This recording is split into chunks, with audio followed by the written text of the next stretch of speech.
मिथिलांचल का एकमात्र TV channel Mithila much news अब यूट्यूब पर भी। आप यूट्यूब पर मिथिला मच न्यूज सब्सक्राइब कर न्यूज के लिए रहे अपडेट। इसके अलावा पोर्टल पर www.mithilamachnews.com पर भी दिन भर की खबरें ब्रेकिंग के साथ। मच न्यूज में आपका स्वागत है। मैं हूं मनोज और बता दें मिथिला मच न्यूज का लगातार दरभंगा के विभिन्न जगहों पर गांव से लेकर के शहर तक हर क्षेत्र में, हर मोहल्ले, हर गली में हम जाते हैं ताकि जो वास्तविक तथ्य है वो उभर कर सामने आए। सवाल ये है कि आज देश जिस दौर से गुजर रहा है, चाहे उसकी कामयाबी या फिर नाकामयाबी, उस पर चर्चा होना आवश्यक है और भारत के हर व्यक्ति को ये आज़ादी मिलनी चाहिए कि वो अपने विचार रख सके और उसके विचार यूट्यूब या चैनल के जरिए सभी लोगों तक पहुंच सके ताकि निर्णय लेने में आसानी हो जाए। हम लगातार आपको दिखा रहे हैं। आज हम बता दें उर्दू बाज़ार में हैं दरभंगा के, और उर्दू बाज़ार के फैजुल्ला खां मोहल्ले में हैं। और आप देख सकते हैं हमारे साथ बुज़ुर्ग लोग हैं जिन्हें काफ़ी अनुभव भी है और जिन लोगों के कंधों पर एक जिम्मेवारी थी। और हम बता दें कि आज से नहीं, वर्षों से जिन लोगों ने दरभंगा ही नहीं पूरे देश की राजनीति में अपना एक महत्वपूर्ण कदम और महत्वपूर्ण दावा पेश किया था, और आज जिस परिस्थिति में हमारा देश है, जिस परिस्थिति में हमारा राज्य है और जिला है, उस पर चर्चा होना आवश्यक है। तो हम यही मुद्दों पर हम बात करेंगे और आप गौर से, हमारा यह कार्यक्रम 20 मिनट का होगा और आप देखिए इस पर क्या अभी देश में क्या मुद्दा है और किस मुद्दे पर ही आप लोग वोट डालेंगे। मुद्दा क्या है, मतलब लोगों को सही जीने का और सही चलने का। एक मुद्दा उठता है कि जो देशभक्त को लेकर के, तो क्या लगता है कि हम या आप या ये देशभक्त हम लोग नहीं कहलाते क्या? नहीं, मतलब कहलाते हैं देशभक्त तो, लेकिन जो मर्जी आए वो बोल देते हैं कि भाई आप देशद्रोही हैं, ये है वो है। ये कौन तय करेगा, किस बात पर तय होगा कि देशभक्त है, देशद्रोही है? कोई कह देगा तो उससे कोई मान लेगा क्या? भाई जिसका काम है बोलने का वो अपना बोलता है। हम लोग को सर्टिफिकेट देने की ज़रूरत थोड़ी है। हम लोग एक ज़माने से यहाँ रहते आए हैं और रहते रहेंगे। किसी के बाप की मिल्कियत नहीं है जो वो हमको देशद्रोही का सर्टिफिकेट दे देगा, ऐसा नहीं है। और इस मुद्दे पर हम लोग वोट नहीं कर रहे हैं। उनको कॉमनल करना है, वो करते रहें, ज़िंदगी भर कॉमनल करें, अपना वोट हासिल करते रहें। इससे हम लोगों का कुछ होने को नहीं है। महागठबंधन की सरकार हिंदुस्तान के अंदर बननी तय है, ये इतना आप याद रख लीजिए। मुसलमान ही नहीं, हिंदू ही नहीं, सिख ही नहीं, ईसाई नहीं, सारा जितना भी कास्ट है छोटे से लेके बड़ा तक, सभी महागठबंधन के हाथ को मजबूत कर देगा। लेकिन महागठबंधन तो अंदर से कमजोर होता जा रहा है। उसके लिए कोई ऐसी नीति या ऐसा कोई नेता नहीं है जो पूरे महागठबंधन को एक लालू यादव थे, लालू यादव थे, एक लालू यादव चला रहे थे। उसके बाद जो महागठबंधन से वो क्या है? अभी जो लालू यादव के बेटे हैं वो उनका पूरी जिम्मेवारी निभा रहे हैं और वही इसको आगे लेकर चलेंगे। हो गया। क्या लगता है इस बार मुद्दा, इस बार का मुद्दा क्या रहेगा? मुद्दा क्या है आपके मन में? मुद्दा क्या रहेगा, ये तो है, सभी जान रहा है कि जो है तो यहाँ कॉमनल फैला करके वोट को इख्तियार करता है, और ये बिल्कुल गलत बात है। पहले ये कॉमनल तो है नहीं, क्योंकि हम देखते हैं आज भी हिंदू और मुस्लिम एक ही थाली में खाते हैं। आज हम भी देखते हैं और जो लोग हैं यहाँ पर, लेकिन राजनीतिकरण जब भी आएगा, राजनीति जब भी प्रवेश करेगा तो ना सिर्फ द्वेष फैलाएगा बल्कि विकास को भी बाधित करता है। तो क्या लगता है जो ये अब तो यहाँ हिंदू मुस्लिम कोई बात नहीं रहती है, सब एक साथ रहते हैं, एक साथ मिलते हैं, बिल्कुल एक साथ हैं। हैं। एक एक नागरिक यहाँ का देशभक्त है। राष्ट्रीयता का कोई मुद्दा ही नहीं है, इसको कॉमनलाइज किया जा रहा है, इससे कोई मतलब नहीं है। जहाँ तक महागठबंधन का सवाल है तो नेता अपना डिसिप्लिन अपने हिसाब से फैसला लेता है। पब्लिक इंटैक्ट है महागठबंधन को वोट देने के लिए। पब्लिक में कोई बिखराव नहीं है, महागठबंधन को वोट देगी। हम लोग ये बात कहा जाता है कि अल्पसंख्यकों का जो एक रुझान था, जो अल्पसंख्यक चाहते थे इतने दिनों तक, वो फातिमी के और शकील अहमद जैसे कद्दावर नेता हैं, उनको कांग्रेस या महागठबंधन से अलग थलग किए जाने को लेकर के लोगों ने कहा कि अल्पसंख्यक अब विवश हैं कि उनको एक विकल्प चाहिए, भाजपा के खिलाफ एक विकल्प चाहिए जिस पर वो मजबूती से अपना कर सके। तो इसके क्या महागठबंधन इसके लिए है, हम लोग महागठबंधन को वोट देंगे, विकल्प है।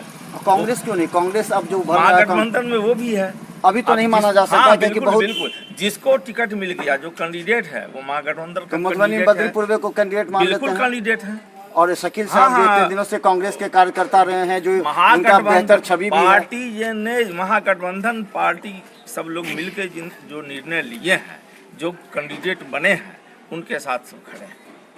खड़े हैं, हाँ, लेकिन बिल्कुल। फिर भी शकील साहब जिन्होंने अपना राजनीतिक जीवन, अपना स्वभाव से उन पर आज तक एक दाग भी नहीं लगा, और वो एक राष्ट्रीय प्रवक्ता रहे कांग्रेस के, उनकी भी एक छवि थी। हाँ, पार्टी क्या का लगता है कि डिसीजन- ऐसे पार्टी का में डिसीजन कौन नहीं नेता है। और कार्यकर्ता काम करेगा जब इतने मेहनत के बाद पार्टी उसके।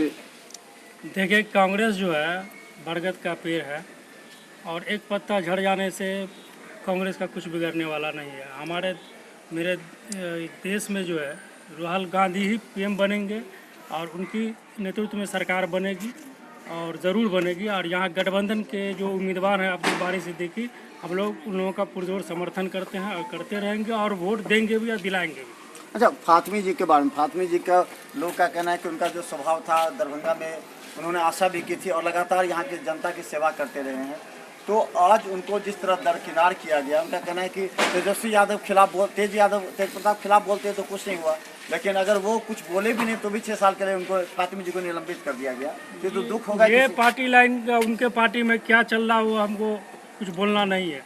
हम कांग्रेस के वर्कर हैं, कांग्रेस के हिसाब से सोच रहे हैं, कांग्रेस की नीति पर चल रहे हैं, और देश में राहुल गांधी की सरकार होनी चाहिए। यहाँ गठबंधन का उम्मीदवार है, हम उनको सपोर्ट करेंगे। तो कांग्रेस क्या अब, जैसे कि चर्चा भी है इस चुनाव के बाद, कांग्रेस जो है सो अपने दम पर अब जो है सो, क्योंकि उसके भी निराशा हाथ लगी है, तो क्या कांग्रेस एक मजबूत स्वरूप के रूप में उभरेगा और लीडिंग करेगा? बिहार में अभी तक बैसाखी के सारे कांग्रेस चल रहा था, तो क्या कांग्रेस नहीं, कांग्रेस निराशा में नहीं है, और कांग्रेस आने वाले दिनों में भी गठबंधन के साथ चलेगी।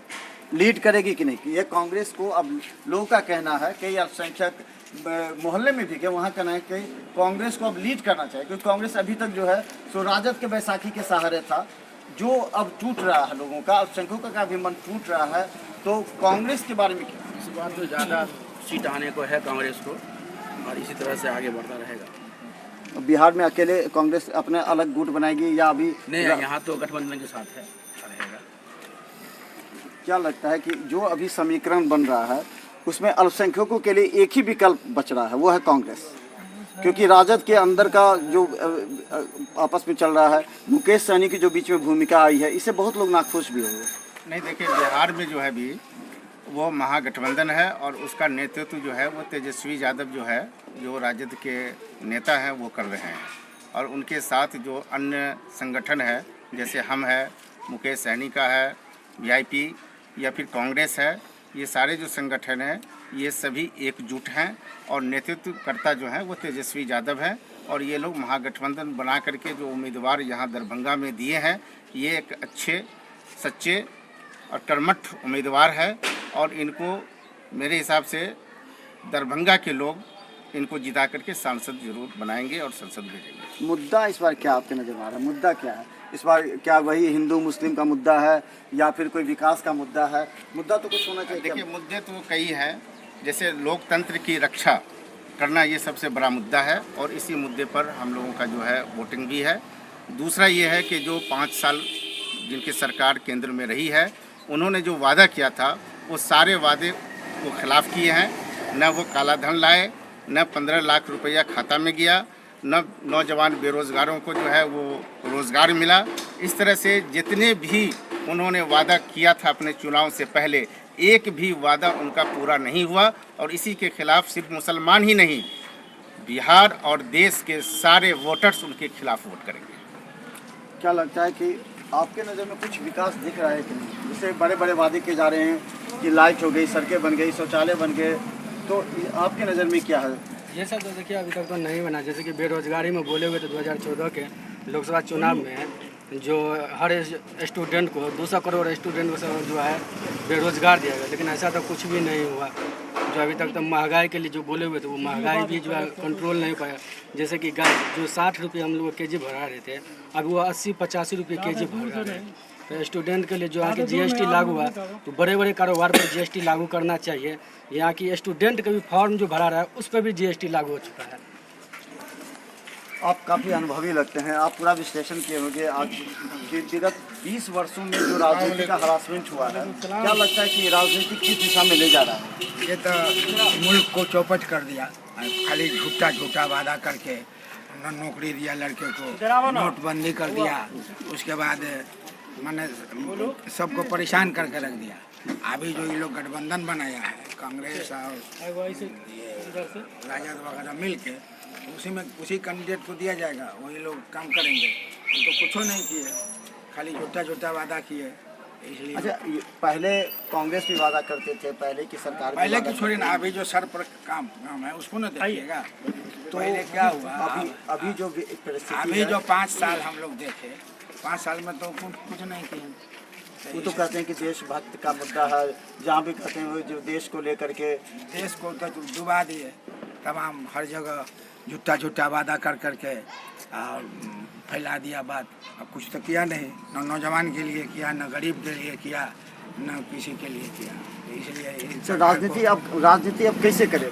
फातमी जी को भी नाराजगी मिली है, शकील साहब जैसे कद्दावर नेता उनको भी, तो ये लगता है कि अब पैसा का आपसी मामला है, वो तो वो लोग जाने, हाई कमान सब जाने। लेकिन जो आप बहुत बुजुर्ग हैं, आपको क्या खराब लगा कि ये जो इस तरह जो बड़े चाहिए था नहीं मिला तब, और पैसे पर टिकट दे दिया जाता है कि किसी को? की बात मधुबनी में तो इस चर्चा है ज्यादा। ना हम लोग तो नहीं जानते हैं कि पैसा की बात है, पैसा का कोई सवाल ही नहीं है। तो अभी जो है ये हुकूमत को हराना है और ये गठबंधन वाले को लाना है, बस यही है। तो चले हम बता दें, हमारे साथ देखें युवा भी है, 2-4 युवा से भी पूछ लेते हैं कि क्या आप लोग को कभी ये जो आता है छात्रवृत्ति वाला, ये कभी मिला आप लोगों को? नहीं, अभी तक नहीं मिला। हम लोग अप्लाई तो किए थे, नहीं मिला। अच्छा, कहाँ अप्लाई करते थे? हम लोग होशियाबाद कब अप्लाई करते, जो फॉर्म हम लोग को 100-150 में भरा है, तो वो अभी 800-900 में फॉर्म 800 देता है। इस पॉलिटेक्निक का अभी हम लोग को 750-800 ऐसे के लिए फॉर्म देता है। ऐसे तो फॉर्म पर भी, स्टूडेंट पर भी GST लागू कर दिया, ऐसा तो नहीं होना चाहिए ना। स्टूडेंट पर भी GST लागू है? सर, मैं इसके बारे में थोड़ा बोलना चाहता हूँ। हाँ जी, अब सबसे पहले जो जैसे कि हमारे बुज़ुर्गों ने बताया, तजुर्बाकार लोग हैं, हमसे ज़्यादा एक्सपीरियंस उनको है, उन्होंने बताया कि इस वक्त अगर देश की फलाह चाहते हैं, उनकी कामयाबी चाहते हैं, उनकी कामरानी चाहते हैं, तो हमें जो अगेंस्ट हमारी पार्टी है लाइक BJP, तो उसको किस तरह हम ये हरा सके, उसके लिए जब तक हम गठबंधन ना करें, जब तक हम राहुल गांधी को सपोर्ट ना करें, चूँकि हम लोग भी कांग्रेस को सपोर्ट करते हैं, उसके साथ जब तक हम गठबंधन न करें, उस वक्त तक इस देश की फलाह और कामयाबी नहीं हो सकती। मजबूत गठबंधन होनी चाहिए। चूँकि वादे तो बहुत अच्छे किए जाते हैं कि 15 लाख ATM में आ जाएंगे, स्टूडेंट्स को रोजगारी दी जाएगी, लेकिन उसके बावजूद अभी इनका GST स्टूडेंट पर ये नया बात सामने आई है, क्या स्टूडेंट को भी नहीं? स्टूडेंट्स पर जैसे फॉर्म अप्लाई किया जाता है तो ऑनलाइन जो पेमेंट किया जाता है, तो उस पेमेंट में उसमें GST कट जाता है। जैसे 10 रुपया ले लिया जाता है, 5 रुपया ले लिया जाता है, 2 रुपया ले लिया, तो ये GST जो कि स्टूडेंट्स पे GST नहीं होना चाहिए। निश्चित तौर पर हम बता दें कि हमने गुदरी बाज़ार में भी कई व्यापारियों से मिला था, उनका भी कहना था कि GST और बैंक, ये 2 सिस्टम पूरे बर्बाद कर दिए। अभी एक मैटर और आया बैंक का कि आप नया कैश नोट अगर जमा करते हैं 1 से लेके 1 लाख रुपए तक, तो आपको 59 रुपया कट जाएगा। ये मोदी सरकार ने व्यापारियों से लेके आम जनता को, मतलब अंग्रेज़ के ज़माने में जो लगान टैक्स वसूली होती थी, उससे भी बदतर हालत में कर दिया देश के लोगों का, और जीना हराम कर दिया। और बता दें कि वहाँ के छोटे छोटे व्यापारियों ने भी कहा 3000 रुपये अगर आपके अकाउंट में है और उससे अगर आपका 100 रुपया कम हो गया तो आपको 17 रुपया से 50 रुपया तक कट जाते हैं अकाउंट से, और आपको SMS मिल जाता है। तो लोगों का भी कहना है कि जो सरकार ने जो बैंकिंग सिस्टम को जो किया है वो इतना वर्स्ट कर दिया है कि यहाँ के छोटे छोटे व्यापारियों को लोन नहीं मिलता है, वो दर की ठोकरें खाते हैं। लेकिन जो बड़े व्यापारी हैं, जो लेके भागने वाले हैं, जो दबाने वाले हैं, उन लोगों को बैंक यहाँ मैनेजर बैठा के चाय पिलाते हैं और उसको ऋण भी देते हैं। निश्चित तौर पर सिस्टम में खराबी है, और ये बात कहने में भी कोई परहेज़ नहीं होनी चाहिए कि सरकार अगर सबों का मुखिया होता है, उसके लिए सभी बराबर है, और सभी को चाहिए कि इस बात पर ध्यान देना कि उनकी जो जनता है, जो पीड़ित है, उनको कम से कम न्याय मिल सके, और सबों को साथ लेकर के चलना चाहिए। नारा उनका है कि सबका साथ सबका विकास, लेकिन आप देखें छोटे छोटे बच्चे, इनका कहना है इन लोगों को GST क्यों, छात्रों को जो फॉर्म भरने पर GST क्यों लगाया जाता है। ये सारी बातें हैं जिसका इस चुनाव में निश्चित तौर पर यही वोटर जवाब देंगे, और जवाब देंगे अपने वोटों से। लेकिन आप सबसे अपील है 29 तारीख को अपने घर से निकले, बड़ी संख्या में निकले, वोट डालें, भले नोटा ही डालें लेकिन वोट अवश्य डालें। ये आपका प्रजातांत्रिक अधिकार है, इसे आप पीछे मत। मिथिला मच न्यूज़ के कार्यक्रम में दीजिए इजाजत, लेकिन यूट्यूब में हमारे साथ बने रहिए। यूट्यूब में लगातार हर चुनावी अपडेट हम आप तक पहुंचाने का प्रयास करते हैं। धन्यवाद। एसएम रेजेंसी, एसी, वाईफाई एवं आधुनिक सुविधा से सुसज्जित हर एक कक्ष,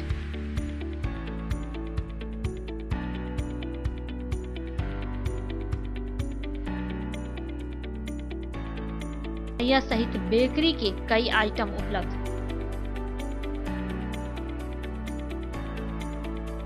स्वादिष्ट फैमिली रेस्टोरेंट, आपके स्वाद पर वर्षों से खरा। आपकी संतुष्टि हमारा विश्वास, अवश्य पधारें। Rose the Medicity by doctor MK. Shukla, Darbhanga के ग्रामीण से शहर तक का एक विश्वास। रोज द मेडिसिटी, इमरजेंसी, शिशु एवं सामान्य के साथ हर चिकित्सीय व्यवस्था। संपर्क करें। Rose the Medicity, Digghi west, Bisartola, Darbhanga. Paras hospital, Mithilanchal का गौरव। आउटडोर में विशेषज्ञ चिकित्सकों की सुविधा, गंभीर मरीजों के लिए हाईटेक इमरजेंसी, हर सुविधाओं से लैस। Paras hospital, VIP road, Alpatti, Darbhanga.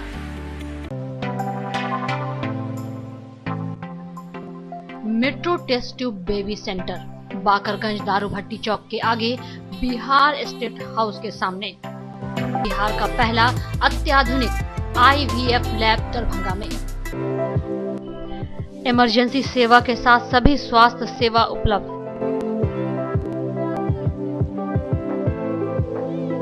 संपर्क करें metro test tube baby centre.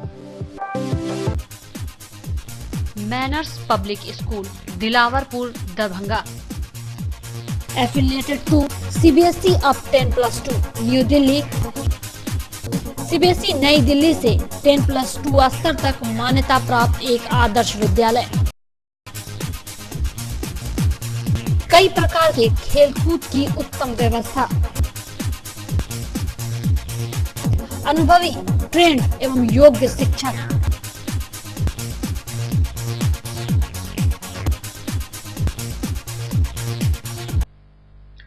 जल्द संपर्क करें। Manners Public School, Dilawarpur, Darbhanga. Don Bosco School, BP Pakar, Darbhanga.